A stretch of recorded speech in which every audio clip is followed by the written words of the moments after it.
Hello, family. Enjoy this relaxing moment with Surly Tales. Remember to hit the like button, subscribe, and share your thoughts in the comments. It means the world to us. Also, share this video with your friends and loved ones, and turn on post notifications so you don't miss future videos from us. Thank you as you do so. Sit back and relax as we dive into the story. The sun cast a golden glow over the bustling streets of Lagos, where the rhythm of life never seemed to slow down. Adanna sat on her small balcony, sipping a cup of tea as she watched the city wake up. The sounds of honking cars, street hawkers calling out their wares, and children laughing in the distance filled the air. It was a typical morning in Hstorytine, but today, she felt an unusual weight pressing against her chest. She glanced at her phone, waiting for Chike's usual morning message. It came in right on time. "Good morning, my love. How did you sleep? Can't wait to see you later. Remember, you're my queen." She smiled, shaking off the strange unease. She had the perfect husband, at least, that's what she had always believed. Adanna had met Chike 2 years ago at a friend's wedding. He had been charming, confident, and attentive in a way that made her feel special. Unlike other men who seemed to focus only on appearances, Chike had taken a genuine interest in her aspirations. He had listened as she spoke about her passion for teaching and her dream of opening a school for underprivileged children. "You have such a kind heart," he had told her, holding her gaze with eyes that seemed to see right into her soul. It had not taken long for love to blossom. Within a year, they were married in a lavish ceremony attended by friends and family. Chike had spared no expense, ensuring that their wedding was the talk of Lagos for weeks. "You're going to have the best life with me," he had whispered in her ear that day. "I'll take care of you always." Adanna had believed him. The man she married. Chike was everything a woman could ask for, at least on the surface. He was tall, dark, and handsome, with a smile that could melt even the hardest heart.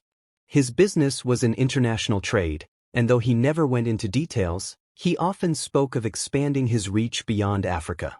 He treated Adanna like royalty, buying her gifts she never asked for and planning trips to exotic locations. But beneath the surface, there were things she had chosen to ignore. There were nights when he disappeared without explanation, only to return with vague excuses about business emergencies. There were phone calls he always took in another room, his voice low and cautious.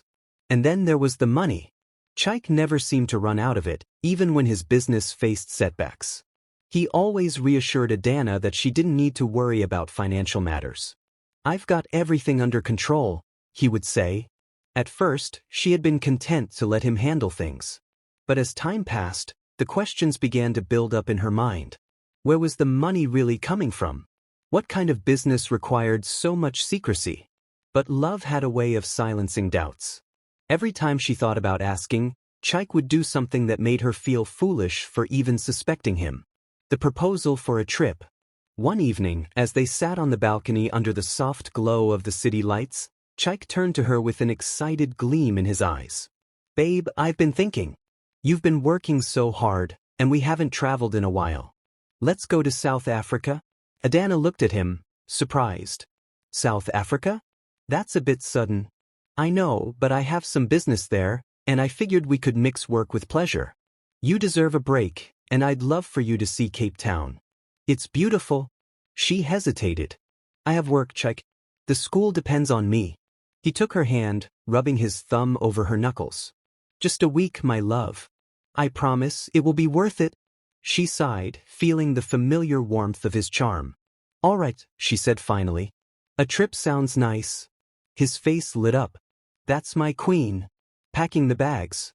As the days passed, Chike took full control of their travel arrangements. He booked the flights, reserved the hotels, and even handled the packing. "I'll take care of everything," he insisted. "Just relax and let me spoil you."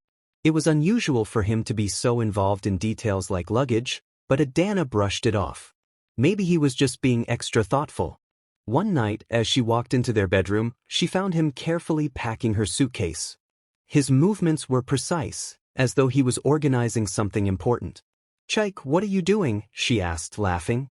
"You never pack for me." He looked up, grinning. "I just want to make sure you have everything you need. Besides, I know how much you overpack." I'm saving you the stress. She rolled her eyes playfully. Fine. But let me at least check my things before we go.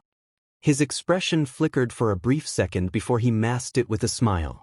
Of course, but just let me finish up first. Something about the way he said it made her stomach tighten. But she dismissed the feeling as paranoia. A subtle warning. The night before their flight, Adanna's neighbor, Mama Beezy, stopped by. She was an elderly woman who had always treated Adanna like a daughter. My dear, she said in Yoruba, her voice filled with warmth, I heard you're traveling tomorrow. Yes, Mama, Adanna replied with a smile. My husband is taking me to South Africa. Mama Beezy's eyes darkened slightly. That's good. But be careful, my child. Not everything that shines is gold. Adanna frowned. What do you mean, Mama? The old woman sighed, looking as though she wanted to say more. But instead, she simply patted Adanna's hand. Just be watchful. The world is not as kind as your heart. Adanna laughed, shaking her head. Mama, you worry too much. I pray I am wrong, Mama Beezy murmured, watching her with a knowing gaze. As Adanna lay in bed that night, Mama Beezy's words echoed in her mind. But by morning she had pushed them aside. She had no idea that in just a few hours, her life would change forever. Departure from Lagos. The morning of their flight, Adanna woke up to the sound of birds chirping outside their bedroom window. The usual excitement that accompanied travel coursed through her veins, but there was something else, a lingering unease she couldn't quite place. She chalked it up to nerves. Chike was already up, dressed in a crisp white linen shirt and navy blue trousers, looking as sharp as ever. He greeted her with a bright smile, pulling her into a warm embrace. Good morning, my queen, he murmured against her forehead. Good morning, she replied, stretching. I still can't believe we're doing this. He chuckled. Believe it, babe. This is going to be the best trip of our lives. They had a light breakfast before heading out. Chike had arranged for a private car to take them to Murtala Muhammad International Airport. As they drove through the busy streets of Lagos, Adanna watched the city pass by, soaking in the familiar chaos. The street vendors, the traffic, the blaring horns, it was home. At the airport, Chike handled everything, checking in, handling their documents, and ensuring their luggage was processed. Adanna barely had to lift a finger. You're really spoiling me, she teased as they walked towards immigration. You deserve it, he said smoothly, wrapping an arm around her waist. Despite his charm, she couldn't ignore the way his eyes constantly darted around, scanning their surroundings. She assumed he was just being cautious. After all, airports were busy places. The suspicious encounter. As they stood in the queue for passport control, a uniformed officer walked past them, his sharp eyes sweeping over the passengers. When his gaze landed on Chike, he did a double take before approaching. Sir, may I have a word with you? The officer asked, his voice firm. Adanna felt Chike's arms stiffen slightly around her waist, but he quickly regained his composure. Of course, officer. What seems to be the problem? The officer eyed him carefully. Just a routine check. You seem familiar. Adanna looked between them, confused. Chike smiled, his usual confidence unwavering. I travel often for business. Maybe you've seen me before, he replied smoothly. The officer hesitated for a moment before nodding. All right. Safe travels. As soon as he walked away, Adanna turned to Chike. What was that about? Nothing, babe, he said, pressing a reassuring kiss to her forehead. Just someone trying to flex their authority. Let's go. Something in his tone made her uneasy, but she didn't press further. Boarding the plane. The flight to Johannesburg was long but comfortable. Chike had booked them business-class seats, and Adanna tried to relax, enjoying the luxury. Are you excited? Chike asked as he poured her a glass of wine. I am, she admitted. I've always wanted to visit South Africa. He smiled. We're going to have an amazing time. As the plane cruised through the sky, Adanna let herself drift into sleep, unaware of the nightmare awaiting her on the other side. Arrival in Johannesburg. The OR Tambo International Airport in Johannesburg was massive compared to Lagos Airport. The cool South African air greeted them as they stepped off the plane. Chike held her hand tightly as they walked through the terminal. Let's get through customs quickly, he said, his voice low. Adanna frowned. Why are you whispering? He forced a laugh. I just want to get to the hotel and start our vacation. They proceeded to baggage claim, and Chike retrieved their suitcases. Everything seemed normal until they reached customs. A uniformed officer stopped them, signaling them to step aside. Routine check, the officer said. Adanna's pulse quickened. She had nothing to hide, but something about Chike's demeanor made her nervous. His grip on her hand tightened. It's okay, babe, he whispered. The shocking discovery. The customs officers directed them to a counter where their luggage was placed for inspection. One officer unzipped Adanna's suitcase and began searching through her neatly packed clothes. A moment later, his hands froze. What's this? He asked, pulling out a small package wrapped in black plastic. Adanna's heart stopped. What? She gasped. I don't know. The officer frowned and tore open the package. White powder spilled onto the counter. The room seemed to spin around her as realization hit. Drugs. She barely heard the next words as the officer looked up, his expression turning hard. You're under arrest. Betrayal in an instant. No, no, no. Adanna shook her head frantically. This isn't mine. I don't know how it got there. She turned to Chike, expecting him to defend her. But what she saw made her blood run cold. He had stepped back. His face was a mask of shock, but there was something else in his eyes, something she couldn't quite place. Chike, she whispered. The officers moved quickly, cuffing her wrists. She struggled, panic consuming her. Sir, you're coming with us too, one of the officers said to Chike. But before they could take hold of him, Chike did something that shattered Adanna's world completely. He took a step back, shaking his head. I don't know anything about this, he said calmly. I have no idea how the drugs got into her bag. His words struck her like a physical blow.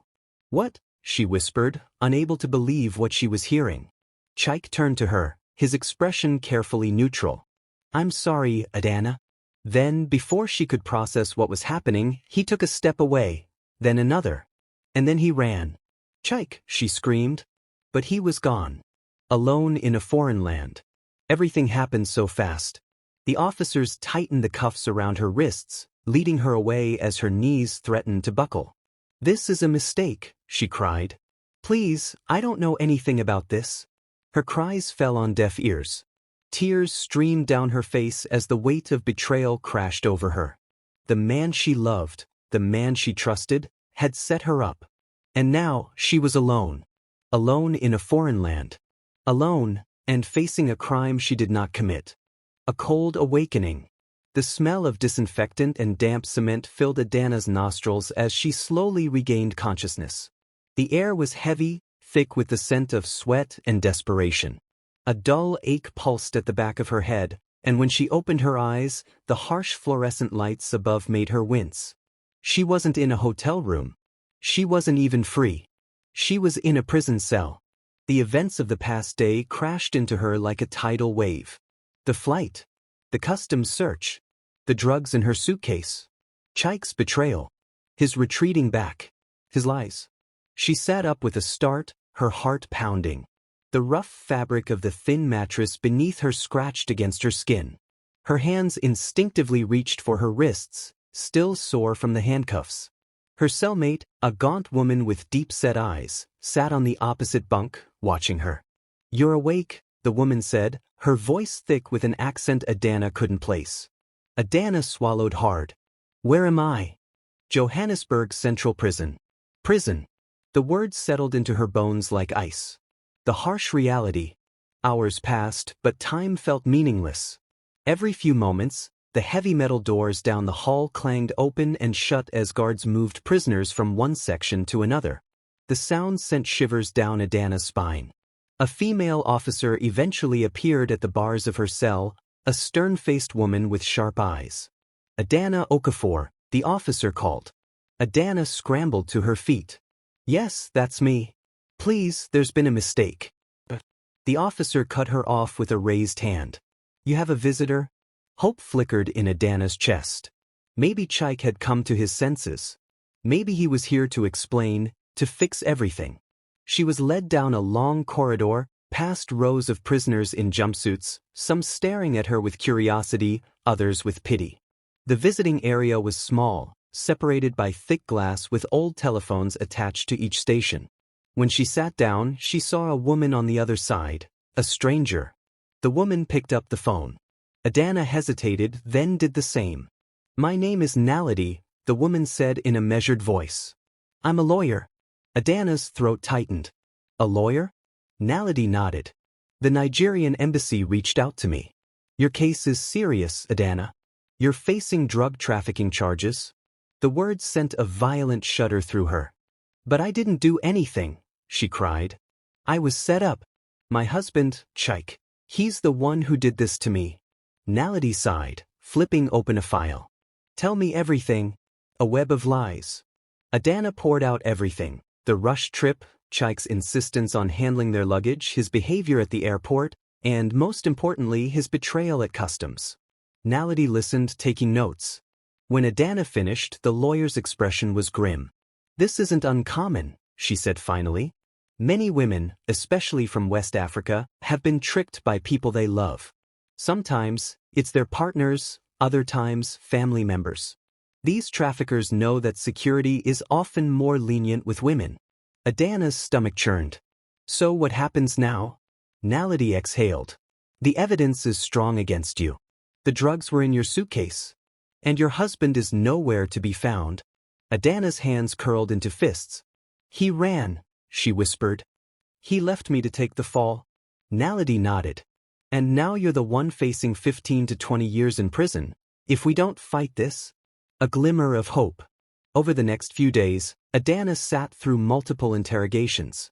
The South African authorities were relentless, refusing to believe she was innocent. To them, she was just another trafficker trying to play the victim. Naledi worked tirelessly, filing appeals, contacting officials at the Nigerian embassy, and searching for any leads on Chike's whereabouts. One afternoon, she returned to the prison with a grim expression. "We found something," she said, sliding a photograph across the table. Adanna looked down at it, and her breath caught. It was a blurry surveillance image from the airport. In the background, barely noticeable, was Chike walking in the opposite direction while she was being arrested. He had walked away. Not rushed. Not panicked. Just walked away. Like he had planned it all along. Shattered illusions. Adanna clenched her jaw. The pain of his betrayal ran deeper than anything she had ever felt. Every whispered promise, every affectionate touch, every moment they had shared, it had all been a lie. "I need to find him," she said, her voice shaking with rage. "I need to prove that he did this to me." Naledi studied her, then nodded. "We will." As Adanna sat back, her mind no longer clouded with sorrow but with a burning need for justice, she realized one thing. She might have been betrayed. She might have been locked behind bars. But she was not broken. Not yet. The fight begins. Adanna sat across from Naledi in the dimly lit interrogation room, her hands trembling as she gripped the edges of the metal table. The weight of her situation pressed down on her like an unrelenting storm. She had spent weeks in Johannesburg Central Prison, watching time slip away in a place where hope was a scarce commodity. Naledi, ever composed, flipped through a thick folder filled with legal documents, case notes, and statements. "We have a problem," the lawyer said, rubbing her temple. Adanna swallowed hard. "What now?" "The prosecution has built a solid case. The drugs were found in your suitcase. Chike is missing. And without direct evidence that you were set up, the authorities won't budge." Adanna clenched her fists. "But I didn't do it. How can they convict me for something I didn't do?" Naledi's expression softened. "Because that's how the system works. You were caught with contraband. In their eyes, that makes you guilty unless we prove otherwise." A lump formed in Adanna's throat. She wasn't just fighting for her freedom, she was fighting against a system that had already decided her fate. A desperate search for Chike. Naledi had enlisted private investigators in both South Africa and Nigeria to trace Chike's movements. Every lead they followed turned cold. He had disappeared like a ghost, leaving no digital footprint. "We checked his bank accounts," Naledi explained one afternoon during their meeting. "He withdrew a large sum of money before the trip and hasn't used any of his cards since." Adanna exhaled sharply. "He planned this all along." Naledi nodded. Yes. And that means he likely had help. The thought sent chills down Adanna's spine. Had their entire relationship been a setup from the start? Had she been nothing more than a pawn in a game she never even knew she was playing? We need to find someone who knows Chike, Naledi said. Someone who can tell us where he might be. Adanna thought for a moment, then gasped. His cousin, he was close to Chike. If anyone knows something, it's him. Naledi didn't waste a second. She called one of her contacts in Lagos, instructing them to track down Ikeen. We don't have much time, Naledi said after hanging up. If we don't find proof of Chike's involvement soon, your trial will end badly. The betrayal exposed. Days later, Naledi returned with news. We found Ikeen, she said, sitting across from Adanna in the prison's visitor room. And he had a lot to say. Adanna leaned forward, her pulse racing. Chike has been involved in drug trafficking for years, Naledi continued. He was working for a Nigerian South African cartel. They use unsuspecting people to smuggle drugs across borders. Adanna's stomach turned. And I was one of those people? Yes. Naledi exhaled. Ikeen says Chike had been planning to leave the cartel. He made a deal with another faction and needed a way to escape without consequences. So he used you as a decoy. The moment you got caught, the cartel assumed he was clean. Adanna felt sick. So he betrayed me to save himself? Naledi nodded gravely. It's worse than that. Ikeen says Chike is still in Johannesburg. He's hiding under a new identity. Adanna's nails dug into her palms. The man she had loved, the man she had trusted with her life, was living freely while she rotted in prison for his crime. I want him found, she said, her voice like steel. I want the world to know what he did. The legal battle begins. With Ikeen's statement, Naledi filed a motion for new evidence to be presented at Adanna's trial. The prosecution, however, wasn't willing to let go of their prime suspect so easily. You expect us to believe that she knew nothing? The lead prosecutor, a tall man with sharp features, scoffed. That her own husband framed her and she was completely unaware? Naledi stood firm. We have a witness statement proving Chike's involvement. We also have evidence that he fled under a false identity. The judge, an older woman with tired eyes, looked over the documents. If your claims are true, then where is Mr. Chike Okafor now? Silence filled the courtroom. Adanna knew the answer. He was still out there. The hunt for Chike. The breakthrough came when one of Naledi's investigators tracked down a forged passport that had been issued under the name Tund Balagan. It was Chike. He's using this alias, Naledi said, handing the information to the authorities. Interpol got involved. Within days, surveillance footage from a Johannesburg nightclub showed Chike living lavishly, spending money as if nothing had happened. Adanna's blood boiled as she watched the video. How could he move on so easily while she suffered? The moment the police raided the club, Chike's arrogance vanished. He tried to run, but this time, there was nowhere to hide. When they dragged him into the police station, his eyes met Adanna's for the first time since he had left her at the airport. His expression flickered, guilt, fear, and then something else. Regret. Adanna, he started. She stood tall, staring him down. Save it? The authorities interrogated Chike for hours. At first, he denied everything. But when confronted with evidence of his forged identity and his connections to the cartel, he cracked. I did it, he admitted. I set her up. A light at the end of the tunnel. With Chike's confession, the court had no choice but to drop the charges against Adanna. The moment the judge banged the gavel, declaring her a free woman, relief flooded through her. Tears streamed down her face as she turned to Naledi. I don't know how to thank you. The lawyer smiled. Just promise me one thing. What? Don't let this break you. Adanna nodded, determination in her eyes. I won't. As she stepped out of the prison gates, breathing in the fresh air of freedom, she knew one thing for sure. She had been betrayed, broken, and nearly destroyed. But she had survived. And now, she was ready to reclaim her life. Returning to freedom. Adanna stepped out of the prison gates and into the warm South African sun. For weeks, she had dreamed of this moment, of breathing in free air, of stepping away from the suffocating walls that had held her captive. Yet, as she looked around, she felt no joy.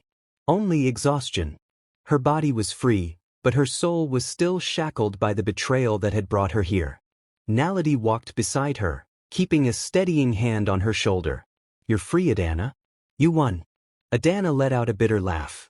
"Did I?" she muttered. "I lost everything." Naledi shook her head. "Oh, you survived. And that means you have the power to rebuild." Adanna turned to face the woman who had fought so hard for her. "What happens to Chike now?" Naledi's expression hardened. "He'll be tried for drug trafficking, fraud, and conspiracy. If convicted, he'll spend decades in prison." Adanna's heart twisted. There had been a time when the thought of Chike in pain would have broken her. But that man, the one she had loved, no longer existed. The man she had married had died the moment he handed her over to the wolves. Now, all that remained was justice. Chike's trial. The courtroom was packed when Chike was brought in, handcuffed and dressed in a prison jumpsuit. Gone was the confident, smooth-talking businessman. In his place was a man with hollow eyes and slumped shoulders. Adanna sat in the audience, her hands clasped tightly in her lap as she watched the proceedings unfold. The prosecution presented undeniable evidence: bank records, surveillance footage, and testimonies from cartel members who had been arrested. Then came the moment she had been waiting for. "Call Adanna Okafor to the stand," the judge announced. As she walked to the witness stand, she felt Chike's eyes on her. She took a deep breath, then spoke. "My name is Adanna Okafor," she began, her voice steady. "I was betrayed by the man I trusted most." She recounted everything: how Chike had manipulated her, used her as a mule, and abandoned her. She told the court how she had fought to clear her name while he lived freely, pretending she didn't exist. By the time she finished, there wasn't a single person in the courtroom who didn't see Chike for what he was: a coward. When the judge announced his guilty verdict, a weight lifted off Adanna's shoulders. Justice had been served. A return to Lagos. A week later, Adanna boarded a flight back to Lagos. The city welcomed her with open arms, but nothing felt the same. Her home no longer felt like home. The streets, once familiar, now felt foreign. People whispered about her, about what had happened. Some pitied her. Others judged. She didn't care. She had survived something that would have broken many. And now, she had a new purpose: rebuilding a life. She reconnected with her family, though it took time. At first, her parents had been ashamed, struggling to accept what had happened. But as they saw the strength in her, their shame turned to pride. With the little money she had left, she opened a small school, just like she had always dreamed. A place where young girls could learn, grow, and be warned about the dangers of blind trust. Naledi visited Lagos months later, finding Adanna standing at the entrance of her school, watching children play. "You did it," Naledi said, smiling. Adanna nodded. "I'm not just surviving anymore, Naledi. I'm living." Naledi took her hand. "And you're helping others do the same?" The final confrontation. One evening, Adanna received a letter from Chike. She hesitated before opening it. Inside, his handwriting was shaky. "Adanna, I don't expect you to forgive me. I don't even know if I deserve to be asking for anything. But I need you to know, I regret everything. I was desperate. I was selfish. And now, I have lost everything. You were the best thing in my life, and I destroyed it. I will spend the rest of my days paying for what I did. I just wanted you to know that I am sorry." Adanna read the letter twice, then slowly folded it. She had no intention of replying. Some wounds didn't need to be reopened. Some chapters were meant to stay closed. Moving forward. As she watched the sunset over Lagos, Adanna took a deep breath. She had been set up, broken, and nearly destroyed. But she had risen. And she was stronger than ever. The weight of the past. Adanna sat in her modest office at Hope Rising Academy, the small school she had built from the ruins of her past. The wooden desk in front of her was covered in lesson plans, student reports, and a half-empty cup of tea. The sun filtered through the large windows, casting warm golden rays across the room, yet inside, she felt cold. Chike's letter sat unopened in her drawer. She had read it once, enough to know that it contained an apology she didn't need, a plea for forgiveness she wasn't ready to give. It had been 6 months since his conviction, and though she had tried to move on, there were nights when she woke up gasping, the nightmare of his betrayal still fresh in her mind. The memories clung to her, refusing to let go. But today was different. Today, she was determined to finally close that chapter. Facing the ghost. The decision to visit Chike in prison had not come easily. Naledi had advised against it, telling her that she owed him nothing. Her parents had been shocked when she mentioned it. But Adanna needed closure.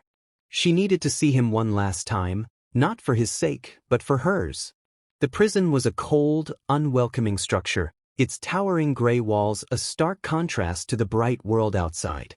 As she walked through the security checkpoints, her heart pounded, but her resolve did not waver. Chike sat on the other side of the thick glass, his once proud frame now slouched with defeat. His hair was unkempt, his face hollowed by months behind bars. When he saw her, his eyes widened in surprise. He picked up the phone, his hands trembling. "Adanna," he breathed. She took a slow breath, picked up her receiver and met his gaze. "I came to tell you something, Chike." He swallowed hard. She held up a hand, silencing him. "Not to hear your excuses. Not to listen to your regrets. Just to tell you that you no longer have power over me." He blinked, his lips parting as if to speak, but she continued. "You betrayed me," she said, her voice steady. "You stole my freedom, my trust, my belief in love.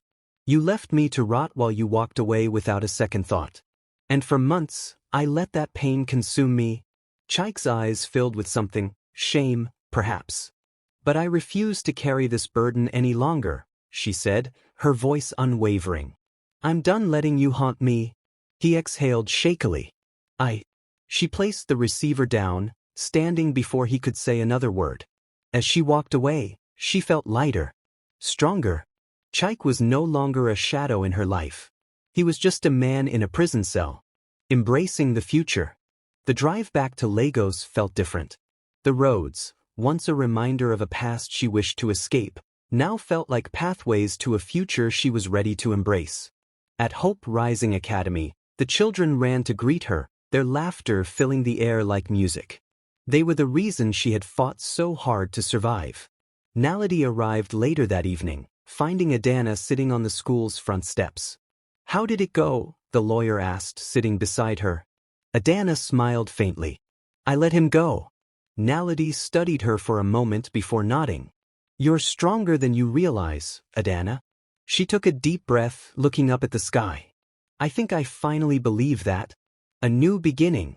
Months passed, and with each day, Adanna reclaimed a piece of herself.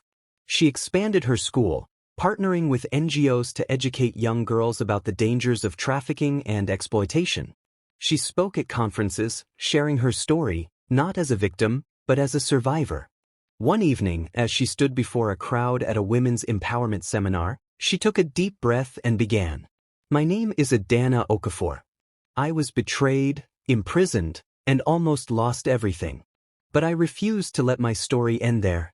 The audience fell silent, hanging on to every word. "I stand before you today, not as the woman who was deceived, but as the woman who rose above it. As proof that even in the darkest moments, we can find the strength to rebuild." As the crowd erupted in applause, Adanna smiled. She had been broken, but she had healed. She had been lost, but she had found herself. She had been set up, but she had risen. And now she was free. The end. If you enjoyed this story, we invite you to give it a like and subscribe to our channel. Your support motivates us to keep bringing heartwarming stories almost every day. We are very grateful for your support. See you soon.